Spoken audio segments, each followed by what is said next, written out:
আপনি জান্নাত খুঁজতে গেছেন মসজিদের ভিতরে, আপনারা জান্নাত খুঁজতে গেছেন মসজিদের ভিতরে, হিন্দুরা স্বর্গ খুঁজতে গেছে মন্দিরের ভিতরে, খ্রিস্টানরা হেভেন খুঁজতে গেছে গির্জায়। জান্নাত কোথায় আছে দেখবেন? এই দেখুন, শুনলে চমকে যাবেন। আল্লাহর নবী বলছেন কিয়ামতের মাঠে দুইজন জাহান্নামীকে আল্লাহ ডেকেছে। দুজন জাহান্নামী, এদিকে তুই জাহান্নামে গেলি কেন রে? তার লোকটি বলছে আমি তো ভালো ভালো কাজ করেছিলাম পৃথিবীতে, জানি না কেন জাহান্নাম হলো, কিছু বুঝতেই পারছি না। এসআইআর এর ফর্মটা তো ঠিক ফিলআপই করেছিলাম, আবার কেন হেয়ারিং এ ডাকলো বুঝতেই পারছি। চলে তো এবারে বলেছে কি, আল্লাহ বললেন এদিকে আয়, তোর মনে আছে, তোর মনে আছে তোর কাছে আমি একদিন ভিক্ষা চেয়েছিলাম? ওই বান্দা বলবে আল্লাহ আপনি কবে ভিক্ষা চাইছেন? আপনি তো মানুষকে ফকির বানান, আমির বানান, কোরআনে আপনি বলে দিয়েছেন। আল্লাহ বলবে মনে আছে, মনে আছে তোকে, তুই গরিবের ছেলে ছিলিস না, তুই গরিব ছিলিস, তোকে আমি ধনী বানিয়েছিলাম, তোকে পরীক্ষা করার জন্য তোর দূরে একটা ফকিরকে পাঠিয়েছিলাম টেস্ট করার জন্য। সেদিন যদি ওই ফকিরটাকে যদি তুই হাসি মুখে বিদায় দিতি, আমি আল্লাহ আমাকে ওই জায়গায় পেয়ে যেতি। কিছু বুঝতে পারছেন না? আরেকজন জাহান্নামীকে দেখে বলবে দেখি আয়, তুই জাহান্নামে গেলি কেন? আল্লাহ ভালো ভালো কাজ করেছি। আল্লাহ বলবেন মনে আছে, মনে আছে তোর কাছে আমি একদিন পানি চেয়েছিলাম, পানি, তুই তো আমাকে পানি দিলি না। তখন ওই ব্যক্তি বলবে আপনি কবে পানি চাইছেন? আপনি তো মানুষকে পিপাসিত করেন, আপনি কবে পিপাসা করেন? তখন আল্লাহ বলবে মনে আছে, রাস্তা দিয়ে যাচ্ছিলিস, আমার এক সৃষ্টি জীব প্রাণী পানির পিপাসায় সে খুব কষ্ট পাচ্ছিল, তুই বুঝতে পেরেছিলিস, তুই যদি ওই প্রাণীটাকে পানি পান করাতি, আমি আল্লাহ আমাকে ওই জায়গায় পেয়ে যেতি। কোথায় স্বর্গ কোথায় নরক কে বলে তা বহুদূর, মানুষের মাঝে স্বর্গ নরক, মানুষেতে সুরাসুর। বাপেরা জান্নাত খুঁজতে গেছেন আপনি কোথায়? প্যান্ডেলে বসে না, চলো আরেকটা খুঁজে আনি জান্নাত কোথায় আছে। আল্লাহর নবী বলছেন তোর গ্রামে একজন মানুষ অসুস্থ, কি হিন্দু কি মুসলিম দেখার দরকার নেই, গ্রামে একটা বয়োজ্যেষ্ঠ লোক মরে যাচ্ছে, অসুস্থ। আপনি মনে মনে করুন কালকে আমি ওই লোকটাকে দেখতে যাব, যদি কোনো ভুল করে থাকি ওর কাছে ক্ষমা চেয়ে নেব। নবীজি বলেছেন যখন থেকে ওই যাবার নিয়ত করবে, তখন থেকে আল্লাহ পাক ওই ব্যক্তির জন্য জান্নাতে একটা সুন্দর ঘর তৈরি করে রেখে দেবে। আর আপনি কি করেছেন? আপনি কি করেছেন?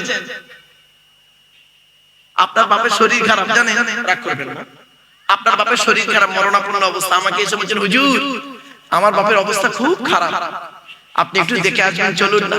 আমি হুজুর এত ব্যস্ত মানুষ, কি বলবো জানেন, বাবা খুব ব্যস্ত মানুষ, যাবো যাবো যাবো, তোমার আব্বার সঙ্গে দেখা করতে যাবো, তোমার আব্বা খুব ভালো লোক ছিল, যাবো যাবো যাবো বাবা যাবো যাবো যাবো।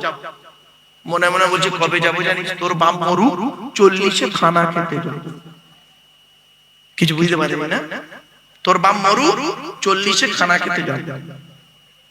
কি ভাবলেন আপনি? বাড়ি থেকে ভাববেন কথাটা, বাস্তব কথা বললাম বাবা। হুজুর আমার 20 পিস রসগোল্লা খেয়েছে। কত পিস? কত পিস?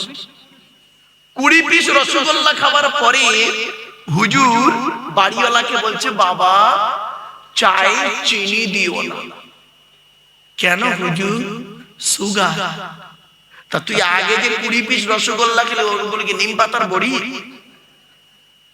বাড়ি থেকে ভাববেন, আমার ওয়াজ বাড়ি থেকে ভাববেন, এখানে মাথায় মানে খুব ডিপলি আলোচনা চলো। এক নাম্বার হলো কোরআন তেলাওয়াতকারী মানুষ, দুই নাম্বার হলো জবানকে হেফাজতকারী মানুষ, তিন নাম্বার হলো ক্ষুধার্তকে খাদ্য দানকারী মানুষ, চার নাম্বার হলো বস্ত্রহীনকে বস্ত্র দানকারী মানুষ, পাঁচ নাম্বার হলো ওয়ামান সাল্লা আলা হাবিবির রহমান, নবীর উপরে দরুদ পাঠকারী মানুষের জন্য জান্নাত আশা করে। তাই বাপেরা করজনে নিবেদন করছি একবার উচ্চ আওয়াজে দরুদ আল্লাহুম্মা, আগে আগে আগে আগে আগে আসেন, মাওলানা মুহাম্মাদ ওয়া আলা আলি সাইয়্যিদিনা। আল্লাহ নবী বলেন মান সাল্লা আলাইহি ওয়াহিদাতান সাল্লাল্লাহু আলাইহি আশরাম, যে ব্যক্তি আমার উপরে একবার দরুদ শরীফ পড়বে নামায়ে আমলনামায়ে আল্লাহ 10টা নেকি লিখে দেবে। আর দরুদ শরীফ না পড়লে কি ক্ষতি?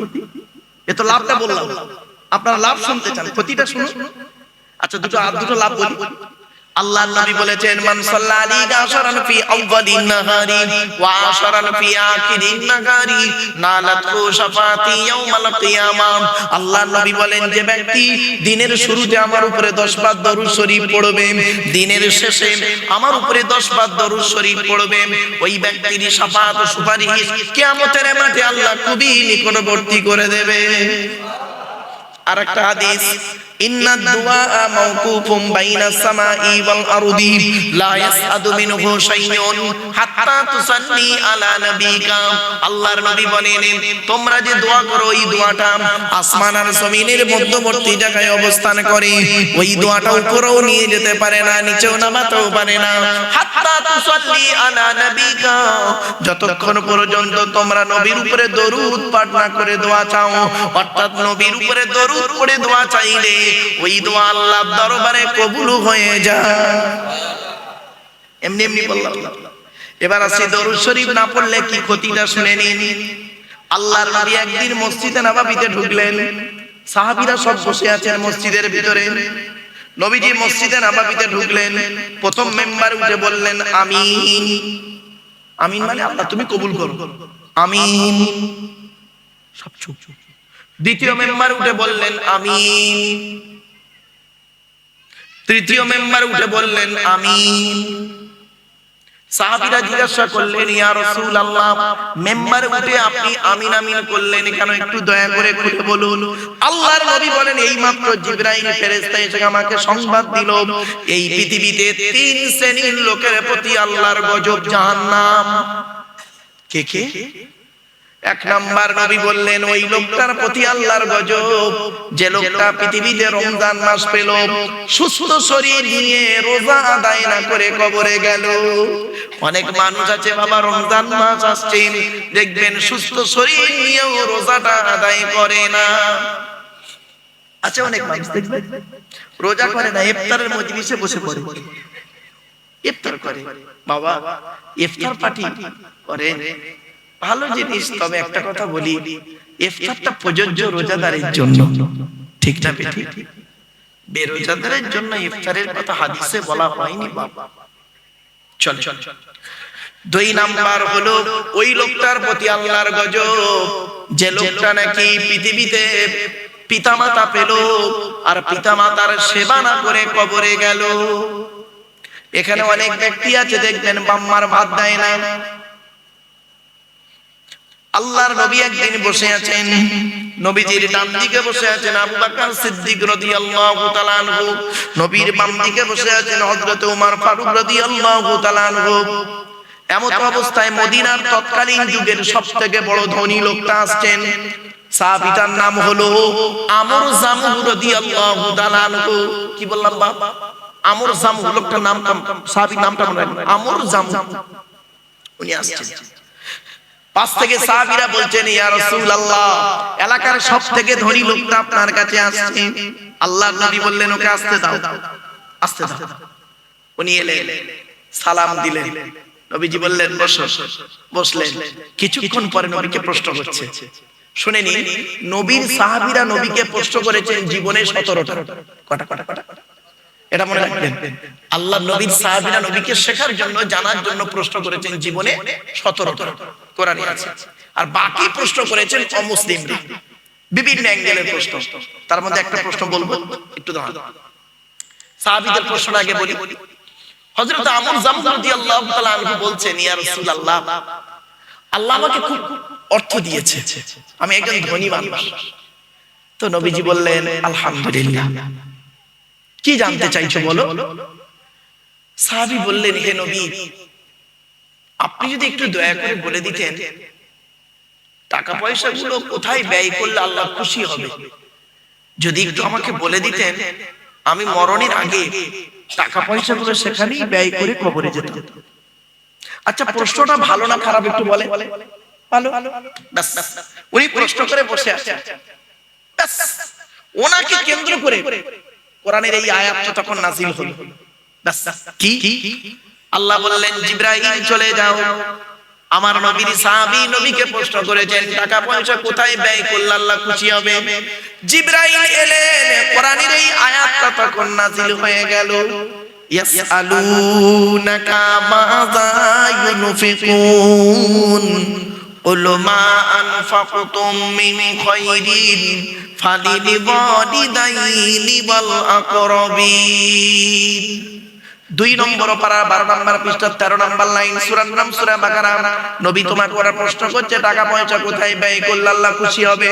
নবী তুমি বলে দাও, টাকা পয়সা সর্বপ্রথম তোমরা তোমাদের বুড়ো বুড়ি মাম্মার পিছনে ব্যয় করবে, আল্লাহ খুশি হয়ে যাবে। এজন্য আপনাদের বলি, পৃথিবীতে ভালো ছেলে ভালো আগে ভালো ছেলে হবে, পরে ভালো জাতি হবে। আর আমরা এখানে কি হই কি জানেন? আগে ভালো জাতি হতে হবে।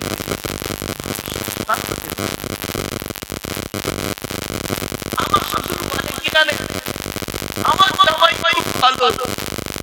আমার শ্বশুর কি বলে জানেন, আমার জামাই খুব ভালো।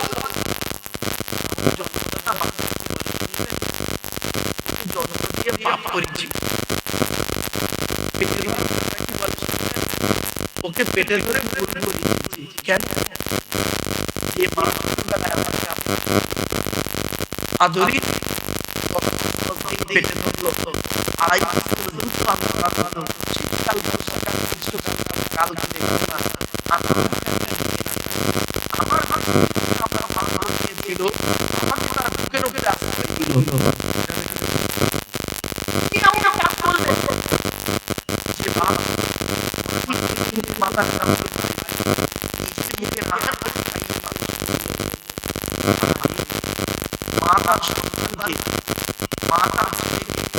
কত দূর তুলতে পারে জানেন?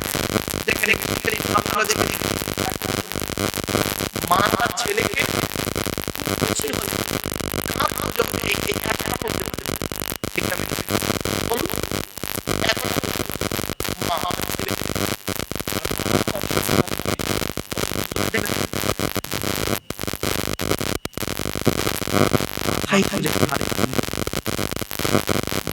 ছেলেকে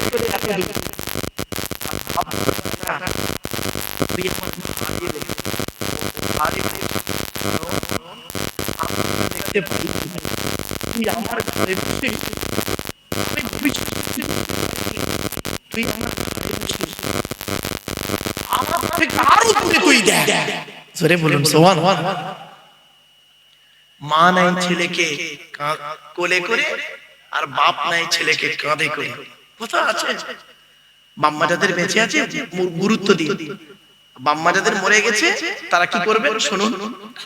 এবারে যখন এই আয়াত নাযিল হলো, সাহাবীরা সব কাঁদছে, ইস আমার বাপ মরে গেছে। তো একজন মনে মনে কাঁদছে, আল্লাহ আমার মাম্মা দুজনেই তো মরে গেছে, আমি কি করব?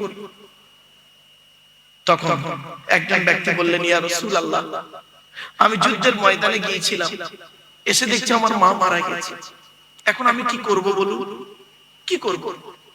আল্লাহর নবী বললেন, তুমি তোমার মায়ের জন্য দুটো কাজ করবে। এক নাম্বার হলো তুমি তোমার মায়ের জন্য রুহে মাগফিরাতের দোয়া চাইবে, যেন আল্লাহ রাব্বুল আলামিন তোমার মায়ের উপর আযাবকে maaf করে দেয়। আর 2 নাম্বার করবে কি, মায়ের জন্য দান ও খয়রাত করবে, কবরে শুয়ে শুয়ে তোমার মা সওয়াব পাবে। বাবা মায়ের জন্য দান খয়রাত করেন? আহা, শাশুড়ির জন্য দান খয়রাত করেছেন না? আমি মানা করছি না, আসছি ব্যাখ্যা করছি, একটু দাঁড়ান। আরেকজন ব্যক্তি উঠে দাঁড়িয়ে বললেন, ইয়া রাসূলুল্লাহ, আমার বাপও নেই মাও নেই, আমি কি করব বলুন? আল্লাহ নবী বললেন, মান যারা কবরা আবাওয়াইহি আও আহদিহিমা ফি কুল্লি জুমাতিন গুফিরা লাহু ওয়া কুতিবা লাহু বারাআ। নবী বলেন, জুম্মার দিনে যদি কোনো ছেলে তার বাপ আর মায়ের কবরটা একবার জিয়ারত করে, ছেলের দোয়ার ওসিলায় বাম্মার কবরটাকে আল্লাহ পাক আলোয় আলোকিত করে দেয়। মাসে যদি 4টে শুক্রবার হয়, বছরে হয় 4 12 48। 8 বার বাম্মার কবরে যান, 8 বার যান বছরে। এই যে শবে বরাতের রাতে একবার যান, আর লাইলাতুল কদর রাতে 27 রাতে রমজান মাসে একবার যান। লজ্জা করেন আপনাকে সন্তান বলতে? ছি, আপনি সন্তান, ঘৃণা লাগে আপনাকে সন্তান বলতে। রাগ করবেন না, অনুরোধ করে বলে যাচ্ছি। চলুন একটা ছোট্ট উদাহরণ দিচ্ছি আপনাদেরকে, কেউ রেগে যাবেন না বাপ। আচ্ছা বাপেরা, দয়া করে একবার হাতটা তুলে দেখাবেন কাদের বাপ মারা গেছে, অথবা মা মারা গেছে, অথবা বাম্মা দুজনেই মারা গেছে। হাত না মারা বাপেরা, আমিও আপনাদের মতো একজন বাম্মা হারা সন্তান। 2019 সালে অক্টোবর মাসের 3 তারিখে শুক্রবার 5:30টার সময় আমি আমার জন্মদাতা বাপকে হারিয়েছি। 2023 সালে জুন মাসের 28 তারিখ বগরা ঈদের দিন বৃহস্পতিবার সকাল 11:30টার সময় আমি আমার মাকে হারিয়েছি। বাপ এবং মায়ের জানাজা আমিই পড়েছি, আমি একটি মাত্র সন্তান, 4 বার। আমি আমার বাপের মায়ের জানাজা আমিই পড়েছি, আমি কবরে নেমেছি। আমার মরা বাম্মার মুখটা পৃথিবীর শেষ মানুষ যে দেখেছে, পৃথিবীর শেষ মানুষ আমার মরা বাম্মার মুখ যে দেখেছে সে হলাম আমি। আমার পরে আমার মরা বাম্মার মুখ আর পৃথিবীর কোনো মানুষ দেখেনি, কারণ আমি কবরে মাথার দিকে নেমেছিলাম। আর আমি নেমে শেষবারের মতো মাকে দেখে, বাপকে দেখে শরীয়ত সম্মত কাফনটা দিয়ে মুড়ে দিলাম। আপনারাও আপনাদের বাম্মাকে জীবনে শেষবারে দেখেছেন। এখানে বসে বসে একবার ভাবুন তো দেখি, যেদিন বাম্মাকে ওই খাটিয়ায় করে নিয়ে চলে গেল শেষবার দেখিয়ে নিয়ে, সেই দিন থেকে আজ পর্যন্ত পৃথিবীর কোন মানুষকে অন্তর থেকে আব্বা বা মা বলে ডাকতে পেরেছেন? পেরেছেন আপনারা কাউকে? পারেননি, পারবেন না, পারবেন না। এই যুবক ছেলেরা, বাবা যতদিন বেঁচে আছে মূল্যায়ন করো। পারবেন না। শ্বশুর কোনোদিন বাপ হতে পারে না, শাশুড়ি কোনোদিন মা হতে পারে না।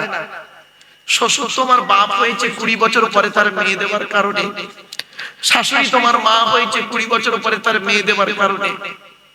আর তোমার জন্মদাতা বাপ তোমার বাপ হয়েছে মায়ের পেটে এসেছিল যেই দিন থেকে সেদিন।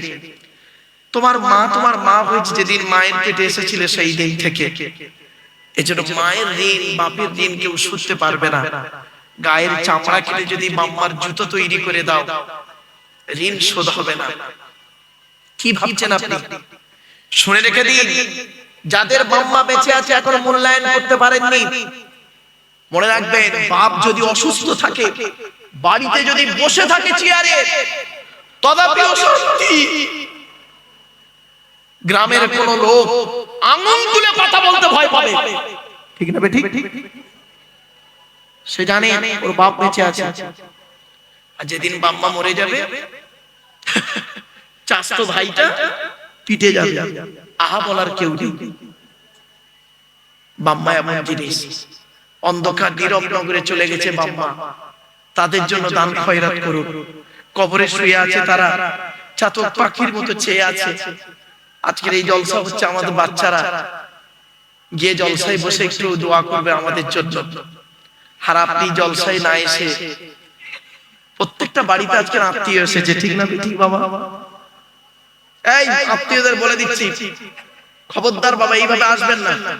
এইভাবে আত্মীয়র বাড়ি আসতে ইসলাম বলেনি। আপনাকে দাওয়াত দিয়েছে আজকের আপনার আত্মীয়, কি জন্য? জলসা শোনার জন্য, ঠিক না? ঠিক, যে আমার গ্রামে জলসা হচ্ছে, তোমরা এসো। রাতে বাড়ি যেতে পারবে না, গরিবের বাড়িতে দুটো খাবার খেয়ে যাবে, এই জন্য। তাহলে জলসা শোনাটা মেন, খাবারটা হলো মেন নয়। আর এখন কি দাঁড়িয়েছে বাবা, খাবারটা হলো মেন, জলসা শোনাটা মেন নয়। এই জন্য অনুরোধ করে বলে যাচ্ছি, আপনাদের বাড়িতে যখন আত্মীয় আসবে, সে ভাই বোন বোনাই, মানে কি বলবো, ভাইরা ভাই শালার বোনাইয়ের ছেলের মামুর খালুর বেটা, সে যেই আসে পরিষ্কার বলে দেবে, পরিষ্কার বলে দেবে যে বাবা আমার বাড়িতে এসো জলসা শোনার জন্য, রাতে খাবার ব্যবস্থা আমার বাড়িতে আছে। আর জলসা কমিটি তো আপ্যায়ন করার জন্য সে রেডি আছে। অতএব ভাই আমার, প্যান্ডেলে গিয়ে বসো, কোরআন হাদিসগুলো একটু শোনো, বাস্তব জীবনটাকে পরিবর্তন করো। আজকের এটা হয় না। অনেক জায়গায় কি হয় শুনবেন, এটা উত্তর 24 পরগনা, উত্তর 24 পরগনা, নদিয়ার বেশ কিছু জায়গায় দেখেছি, মুর্শিদাবাদের বেশ কিছু জায়গায় দেখেছি, কি হয় জানেন, এদিকে জলসা হচ্ছে আর ওখানে 8টা থেকে খাবার চালু হয়ে গেছে, খাবার চালু হয়ে গেছে, লোক খাচ্ছে, 10,000 12,000 লোক খাচ্ছে। প্যান্ডেলে গিয়ে দেখছি 100 জন লোক বসে আছে। আল্লাহ এরকম করেন কেন? আমি এই জন্য আজকে দেখবেন, যার সঙ্গে ফোনে কথা ছিল, যাদের সঙ্গে আমি বারবার বলছিলাম যে বাবা মেহমানদারির ব্যবস্থা আছে, খাওয়া দাওয়ার, বলছে হ্যাঁ। বললাম কখন তাবারুক দেবে? বলছিলাম কখন তাবারুক দেবে? বললো হুজুর আপনার হয়ে গেলে ওই জলসার মোনাজাত যখন হবে তখন তাবারুক দেওয়া হবে। বললাম ঠিক আছে বাবা। বুঝলাম যে তাহলে মোটামুটি আশা করা যায় কিছু আলোচনা করতে পারবো। এজন্য আপনাদের আমি অনুরোধ করছি বাবা, চলে। এরপরে আসছি, আল্লাহর নবী বললেন, মেম্বার উঠে বললেন আমিন আমিন, মনে পড়ছে না, ভুলে গেছেন? 3 নাম্বার মেম্বার উঠে বললেন আমিন। সাহাবীরা বললেন ইয়া রাসূলুল্লাহ, আপনি তৃতীয়বার আমিন কেন বললেন? নবী বললেন শোনো, ওই লোকটার প্রতি আল্লাহর গজব, যে লোকটা পৃথিবীতে আমার নাম শুনলো, আমার উপরে দরুদ পাঠ করলো না। এজন্য নবীর উপরে দরুদ যত বেশি বেশি করে পাঠ করবেন, তত আল্লাহ খুশি হয়ে যাবে। আমার বাপের একবার উচ্চ আওয়াজে দরুদ শরীফ, আল্লাহুম্মা, জোরে জোরে,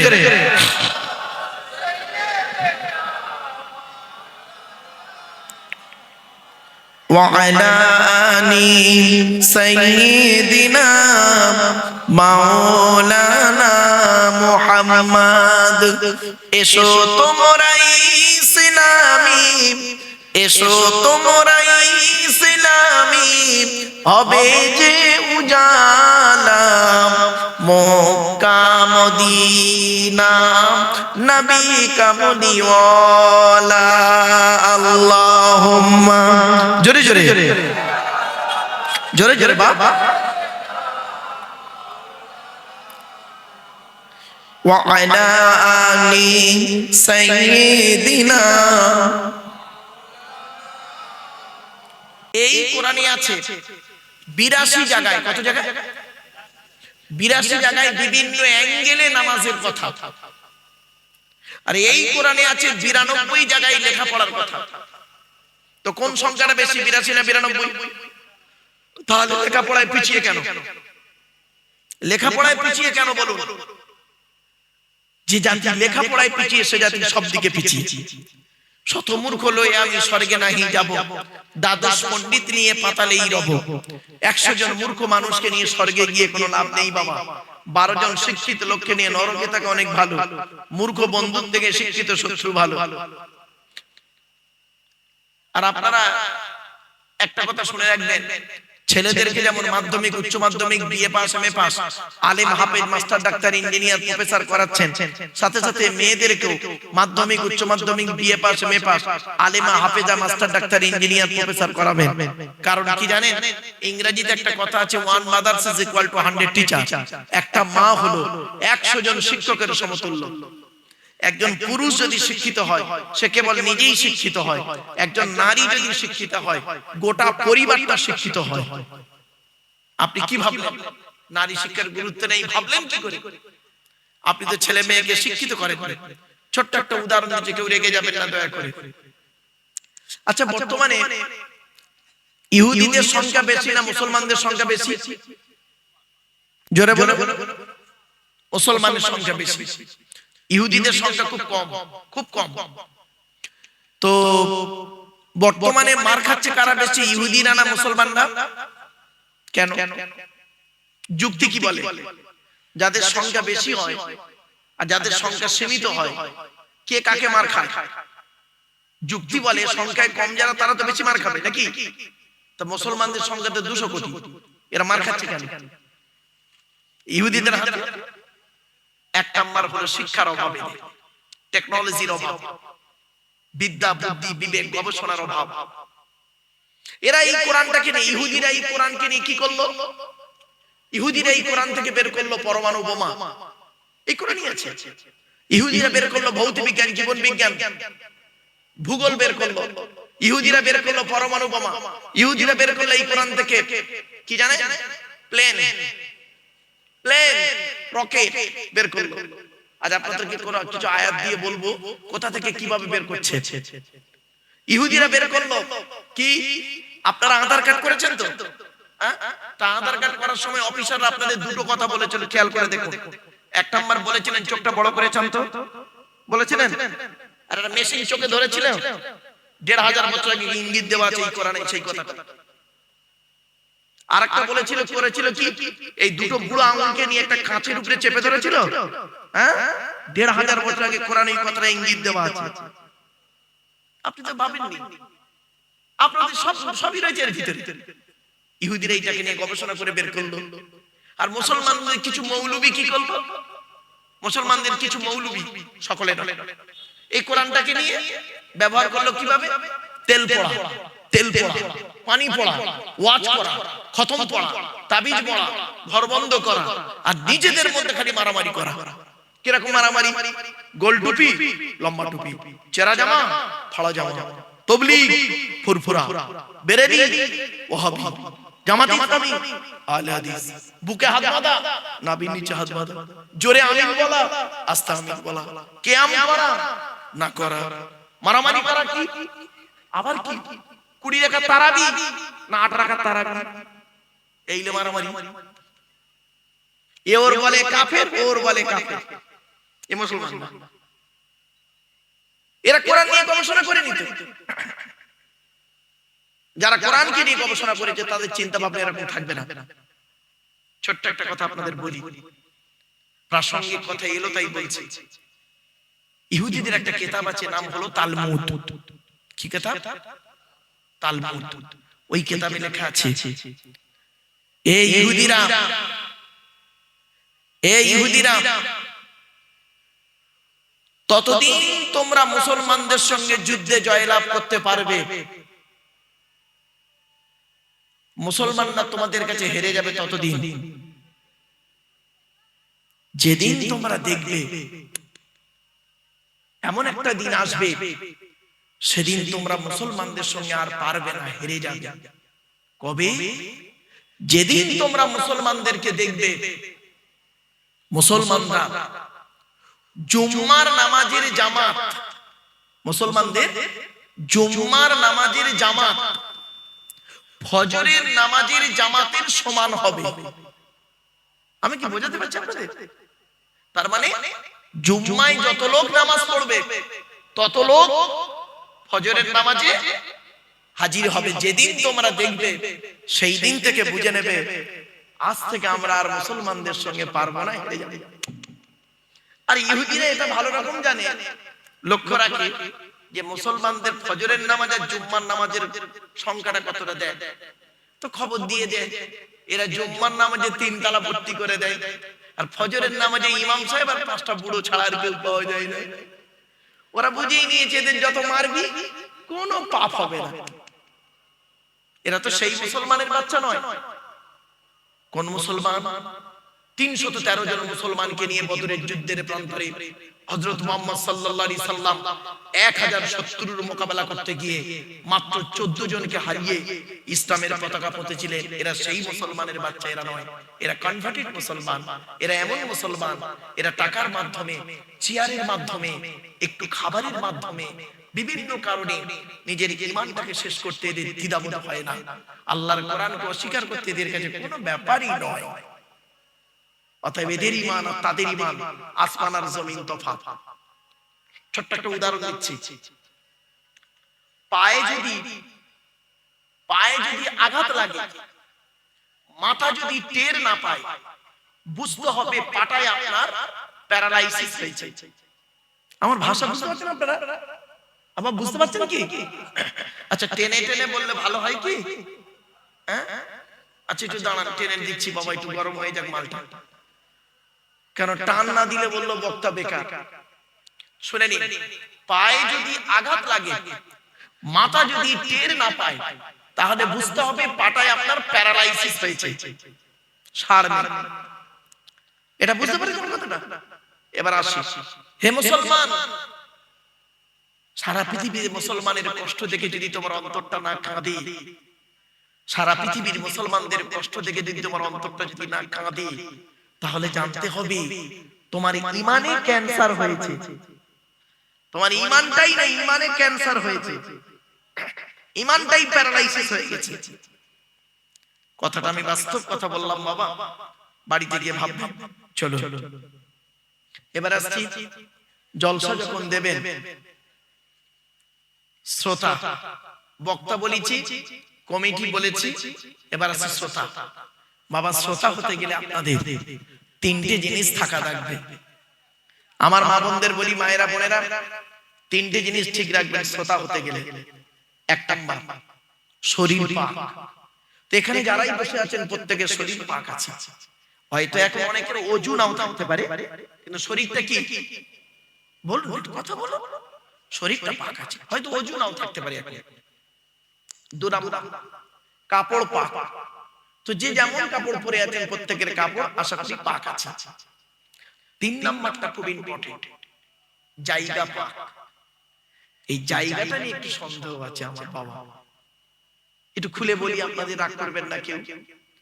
আপনারা যে প্লাস্টিকটায় বসেছেন, ওই প্লাস্টিকটা কি প্যান্ডেলওয়ালা দিয়ে? একটু বলবেন।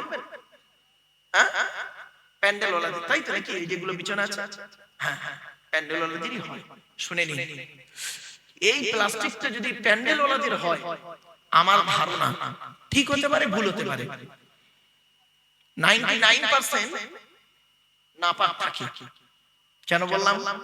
এই দেখেন, আজকের প্যান্ডেলওয়ালা এখানে এটা পেতে দিয়েছে, জলসা শেষ হয়ে যাবে, কত মানুষ জুতো পায়ে দিয়ে উপরে চলবে। এলাকার কিছু কুকুর যদি থাকে, তারাও রাতের বেলায় এসে ঘোরাঘুরি করবে। এবারে ও করবে কি বেচারা? কোন রকম সব তো চলে যাবে না তাবার উপরে, ও বেচারা কোন রকম এদিক ওদিক করে ঘুরিয়ে গাড়িয়ে নিয়ে পাশের গ্রামে একটা জলসায় কাল পেতে দেবে। এই প্লাস্টিকটা শ্রাদ্ধ বাড়ি, অন্নপ্রাশন বাড়ি, বিয়ে বাড়ি, খানা বাড়ি, মরা বাড়ি, সব বাড়িতে গিয়েছে। আবার জলসার পরে বা সেই অনুষ্ঠানের পরে দেখবেন কত লোক জুতো পায়ে দিয়ে এর উপরে চলে উঠছে। প্যান্ডেলওয়ালা কিন্তু এটা 3 বার করে ধৌত করেন। সত্যি কথা বলুন তো দেখি, একজন সত্যিকারের নামাজি মুসল্লি মানুষ, যার শরীর পাক, কাপড় পাক, এই প্লাস্টিকের উপরে বসার কারণে তার কাপড়টা নাপাক হয়ে যাওয়ার সম্ভাবনা খুবই বেশি। আপনারা কি বলেন বলুন? এজন্য আপনাদের আমি হাতে ধরে বলে যাচ্ছি, আগামী বছর থেকে যদি জলসা করেন, খবরদার এই বসার সিস্টেমটা করবেন না। এত সুন্দর প্যান্ডেল করেছেন, আর 500 চেয়ার যদি আনতেন তাহলে আরো ভালো হতো। শুনে নিন, চেয়ারে বসলে এখন লাভটা কি? খারাপ চান্স নেবেন না কিন্তু। দেখবেন চেয়ারে বসলে হয় কি, বিশেষ করে যুবক ছেলেরা টাইট ফিট প্যান্ট পরে, টাইট ফিট প্যান্ট, বুট পরে আছে ঠান্ডার সময়। ছেলেটি শুনতে মন চাইছে ওয়াজটা, কিন্তু ওর মনে মনে ভাবছে শয়তান ওকে ধোঁকা দিচ্ছে, দূর গোড়ার দিন, এত দামি বুট খুলে খুলে ওখানে বসবি, যদি কেউ নিয়ে পালায়, আবার এই প্যান্টটা বড্ড টাইট, চল যাই। ঘন্টাখানেক দাঁড়ালো, চলে গেল। যখন তাবারুক দেবে তখন আসবে। কিছু বুঝতে পারছেন? আর চেয়ার থাকলে তার বসতে কমফোর্টেবল, শরীরেরও সুবিধা, বয়স্ক লোকেদেরও সুবিধা। এত কিছু করেছেন বাপ, যদি 50টা কি 200 চেয়ার দিয়ে দিতেন আরো ভালো হতো, স্ট্যান্ডার্ড হয়ে যেত। যাই হোক বাবা, হয়ে তো গেছে, খারাপ চান্স নেবেন না। আমি অনুরোধ করছি, আগামীতে যখন করবেন বাবা, এত সুন্দর প্যান্ডেলের ভিতরে চেয়ারের সিস্টেম করে দেবেন, তাতে দেখবেন মুরব্বীদেরও বসতে সুবিধা হবে। কথাটা হয়তো শুনতে খারাপ লাগলো, কিন্তু বাস্তব কথা বলি, বাড়ি থেকে ভাববেন। আর একটা কথা বলি, মাইকের সামনে এসে কিছু বলে দেবার নাম বক্তা নয় বাবা। তিনটে জিনিস কোনোদিন দেখে আসে না, সব সময় সামনের দিকে যায়। এক নাম্বার, ধনুক থেকে তীরটা বের হয়ে গেলে ওই তীরটার কোনোদিন দেখে আসে না। দুই নাম্বার, দেহ থেকে আত্মাটা বের হয়ে গেলে ওটা আর পৃথিবীতে রিটার্ন দেওয়া হয় না। তিন number, it is very very important, জবান থেকে কথা বের হয়ে গেলে ওটা আর পৃথিবীতে রিটার্ন দেওয়া জানা আসে না। 1 ঘন্টা ওয়াজ করতে গেলে গো বাবা 3 ঘন্টা স্টাডি করতে হবে, পড়াশোনা করতে হবে। 1 ঘন্টা লেকচার দিতে গেলে বাবা, একটা প্রাইমারি স্কুলের টিচার তিনি ক্লাস 1 এ গিয়ে একটা ক্লাস করেন 40 মিনিট, মাসের শেষে তার স্যালারি বা মাইনে হলো 40,000 টাকা। আর ক্যালকাটা ইউনিভার্সিটির একজন লেকচারার এমএ সেকেন্ড ইয়ারে গিয়ে একটা ক্লাস করেন 40 মিনিট, মাসের শেষে তার মাইনে হলো 1.5 লক্ষ টাকা। কেন এত ডিফারেন্স? কেন এত ডিফারেন্স? মনে রাখবেন, সব জায়গায় যদি পরিশ্রম করলে সফলতা আসতো, তাহলে বনের রাজা গাধাই হতো, সিংহ আর হতো না। গাধা 12 ঘন্টা 24 ঘন্টার মধ্যে কি 16 ঘন্টা খাবে, আর সিংহ 24 ঘন্টার মধ্যে 16 ঘন্টা ঘুমায়। সব জায়গায় যদি পরিশ্রম করলে সফলতা আসতো, তাহলে বনের রাজা গাধাই হতো। ছোট্ট একটা উদাহরণ দিচ্ছি বোঝার জন্য, টেকনিক্যাল কি জিনিস দেখে নিন বাবা। সেদিন আমি এমএ সেকেন্ড ইয়ার স্টুডেন্টদেরকে এই পড়াতে পড়াতে এই কথাগুলো ওদেরকে একটু বলছিলাম। বলে স্যার একটা এক্সাম্পল দিন। তা বললাম শোন, এক্সাম্পলটা আমি আপনাদের দিচ্ছি বাপ, একটু দেখেন তো কেমন। সামান্য একটু ভুলের কারণে কি হচ্ছে দেখুন। 3 বন্ধু মিলে, খুব বন্ধু, 3 বন্ধু, তা বলছে এই ব্যবসা ভালো চলছে না, কি করা যায় বলতো? কিছু তো একটা করতে হবে, বউ বাচ্চা তো বাঁচাতে হবে। 3 বন্ধু মিলে যুক্তি করে বলল একটা পেট্রোল পাম্প করি, চল। বুঝতে পারছেন ভাষা? পেট্রোল পাম্প করব, চল চল বলে যোগাযোগ করে একটা পেট্রোল পাম্প করেছে। এখন পেট্রোল পাম্পটা করেছে দুতলা। কতলা? দুতলা পেট্রোল পাম্পটা করেছে, দুতলা। গাড়ি আসে আর ফিরে চলে যায়। দুর্ঘটনার দিন দুতলায় পেট্রোল পাম্প, পাগল চলে যায়। 3 মাস পরে লস। 3 বন্ধু বলছে দুর্ঘটনার দিন পেট্রোল পাম্প করলাম, কোনো লাভই হলো না, চল এই কারবার বন্ধ করতে। তা কি করব? বলে কাজ করো, একটা হোটেল, রেস্টুরেন্ট। তা করেছে কি, হোটেল করে দিয়েছে। হোটেল করার পরেও 6 মাস হোটেল, 6 মাস ধরে হোটেল চালাচ্ছে, বিক্রি আর খরিদ্দার একটাও আসে না। কারণ কি বলুন দিনি? বলুন কারণটা কি? আরে বাবা, ও তো করেছে ভেতরে হোটেল আর উপরে লেখা আছে পেট্রোল পাম্প, সাইনবোর্ডটা তো চেঞ্জ করবে। যার বুঝতে পারেনি কথাটা, করেছে ভিতরে কি হোটেল আর সাইনবোর্ডটা কি আছে পেট্রোল পাম্প দুতলা। তা খরিদ্দার যাবে? এটা হলো টেকনিক্যাল একটু প্রবলেম। বাপেরা, আমার এই কথাটা শুনতে হয়তো কেমন হাসি লাগলো, বাড়ি থেকে একটু ভাববেন। ইসলাম, আজকের আমি 4টে শব্দ বলবো আপনাদেরকে, খুব গুরুত্বপূর্ণ শব্দ। 4টে গুরুত্বপূর্ণ শব্দ বলছি। এই মা বোনেরা ভালো করে শুনে নিন মা, 4টে গুরুত্বপূর্ণ শব্দ বলছি। কি কি শুনে নিন। প্রিয়জন, প্রয়োজন। কি বললাম বাপ, একটু বলে জোরে বলুন। প্রিয়জন আর প্রয়োজন। আপনি আল্লাহ প্রিয়জন হন, প্রয়োজন হবেন না।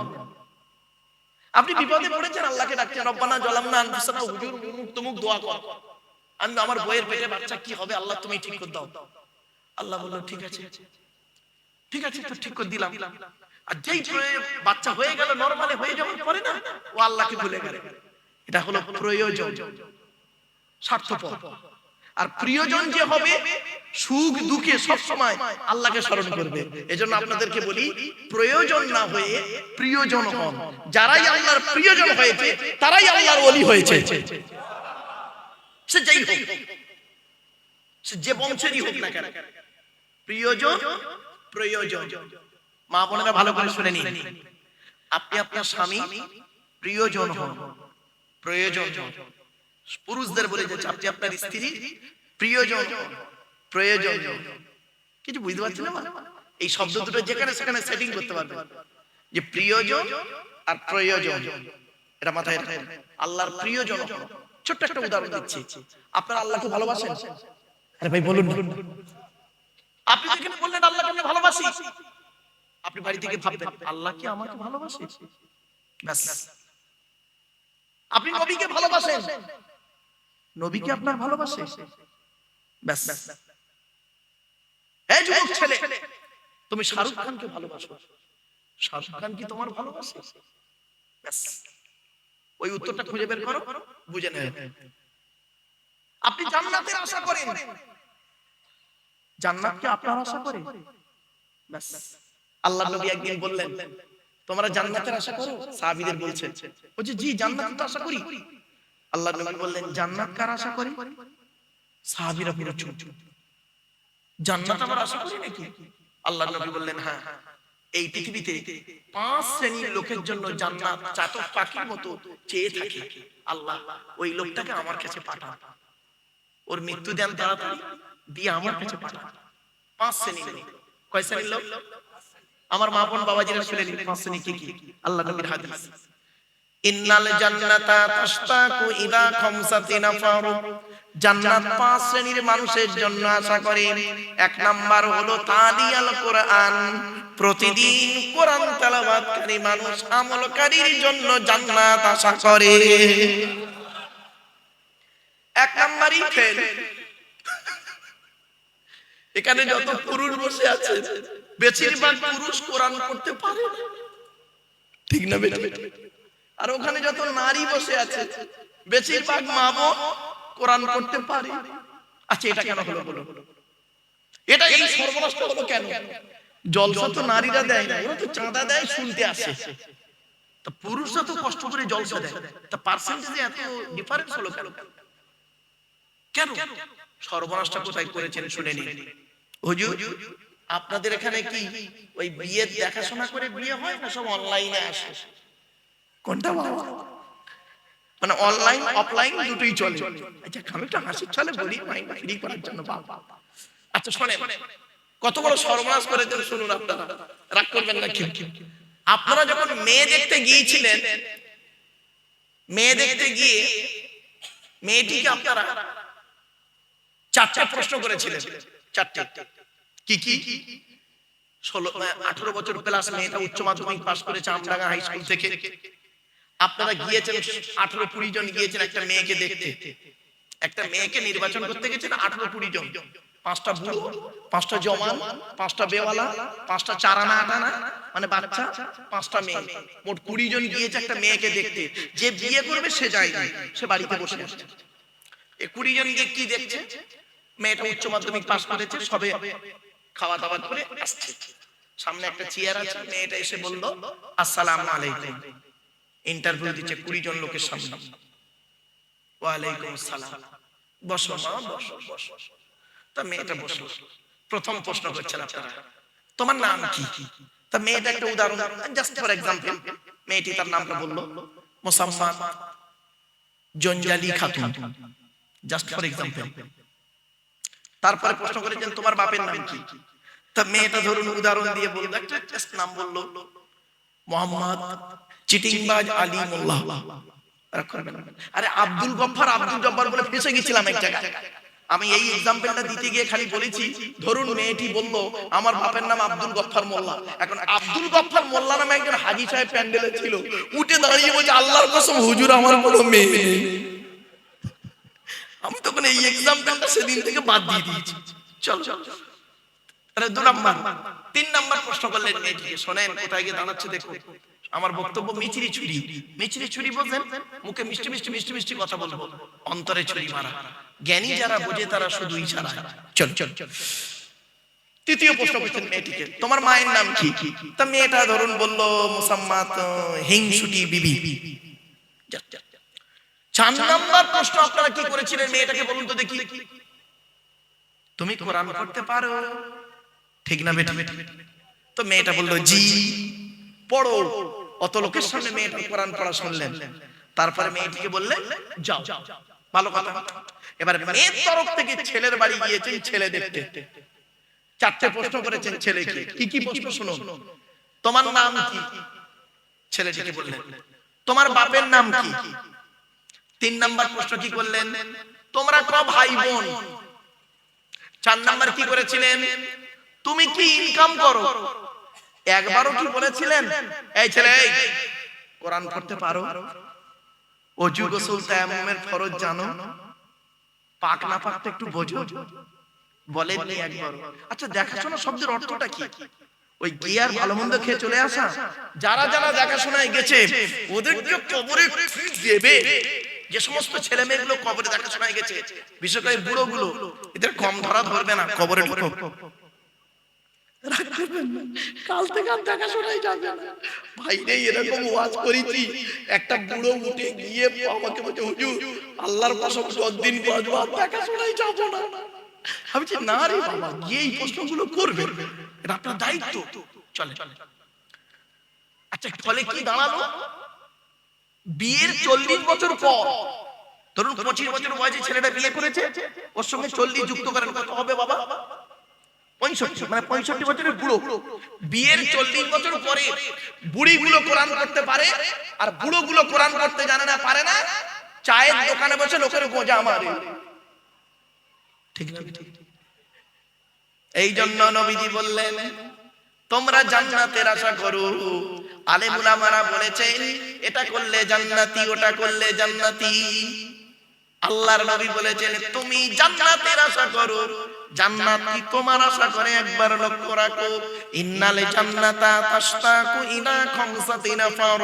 জান্নাত 5 শ্রেণীর মানুষের জন্য আশা করে। 1 নাম্বার হলো তালিয়াল কোরআন, প্রতিদিন কোরআন তেলাওয়াতকারী মানুষের জন্য জান্নাত আশা করে। এজন্য মা বোন বাবাজি যুবক ভাইদের বলে যাচ্ছি, রাতের বেলা যখন ঘুমাবে ওযু করে ঘুমাবে, আর কোরআনের কিছু অংশ পড়ে ঘুমাবে। কিছু আয়াত যে কটা মুখস্থ আছে পড়ে ঘুমাবে। চলো 2 নাম্বার হলো ওয়াহাফিজিল লিসান, এই জবানকে হেফাজতকারী মানুষের জন্য জান্নাত আশা করে। এর ব্যাখ্যাটা আগেই করে দিয়েছি। 3 নাম্বার নবীজি বললেন ওয়ামুতইমিল জিআন, ক্ষুধার্তকে খাদ্য দানকারী মানুষের জন্য জান্নাত আশা করে। বাপ মারা গেছে, মা মারা গেছে, বাপ মার নামে দুটো গরিবকে খাওয়াতে পারেন না, আপনি সন্তান, ক্ষুধার্তকে খাদ্য দানকারী মানুষের জন্য জান্নাত আশা করে।